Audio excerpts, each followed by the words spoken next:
Floyd played in Moscow in 1989, I think, just about the time of Glasnost. We were probably about the first Western band into Moscow at that particular period of Glasnost.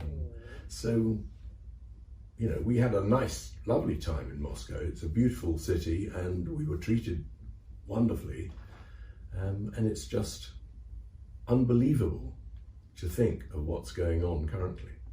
Basically, the start of it is someone showing me an Instagram feed from this singer called Andrei Kluvnik, who's of a Ukrainian band Boombox, and he is in a square in Kiev wearing military fatigues and carrying a gun, and he just burst into this song a cappella, and with all the Ukraine stuff going on, it just struck me that as it's a cappella, one can turn this into something lovely, a beautiful song.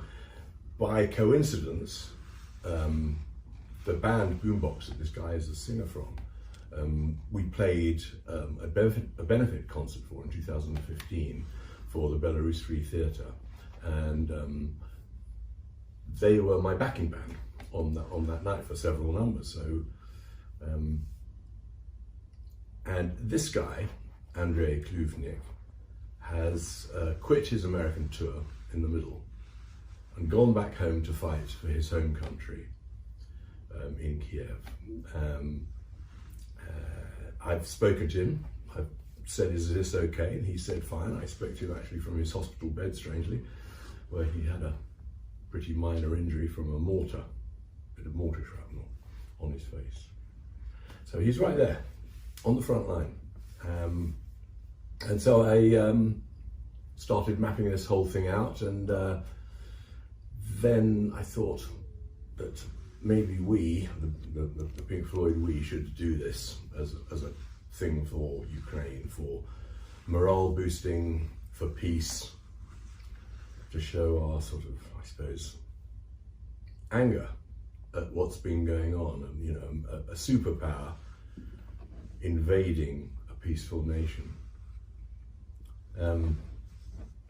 So I rang Nick Mason up and said, Nick, do you want to take part in a song for Ukraine? And he said, yeah, love to. So I got Nick on board, and I got Guy Pratt, who's been part of our setup for 30-something years, and I got Nitin Sawhney in, who's an old friend and is a great keyboard player, and they all came down here to the farm, and we recorded it in the barn. My daughter-in-law is from Ukraine, so therefore my granddaughters, her daughters and Charlie's daughters, are half Ukrainian. So I feel a little bit of family sympathy with the whole situation. But the idea of Putin's Russia invading a peaceful nation for no good reason, and there is no possible good reason for invading. You know, there's discourse, there's discussion. You know, if there's any problems, talk about it. Don't send in tanks and shells. It's just absolutely infuriating and frustrating with our powerlessness and the powerlessness of the West in general to actually do something really concrete about it. I mean, I'm sure we are doing our best. I mean, and as we, I mean the Western world, America and Europe, in providing all the horrible weaponry to help this defense continue. But it's, but we still, or I still, and I imagine President Biden and Macron and all the leaders of the world nations are feeling as frustrated and as powerless as I am. There are, you know, I think they say 4 or 5 million people have left Ukraine.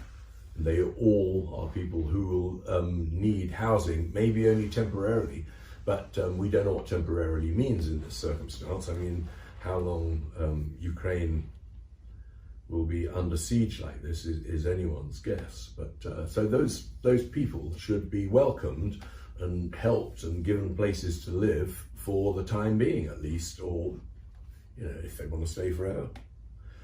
I'm sure we could fit a few in quite easily. I hope it gets some scrutiny, and that's what it's for. If Nick and I, as the two members of Pink Floyd, feel like that's what we ought to do, or what we owe the world, then that is what we should do, and it's what we've done. We haven't even thought about doing live shows. I suppose it's a possibility, but I haven't done one for such a long time. But who knows?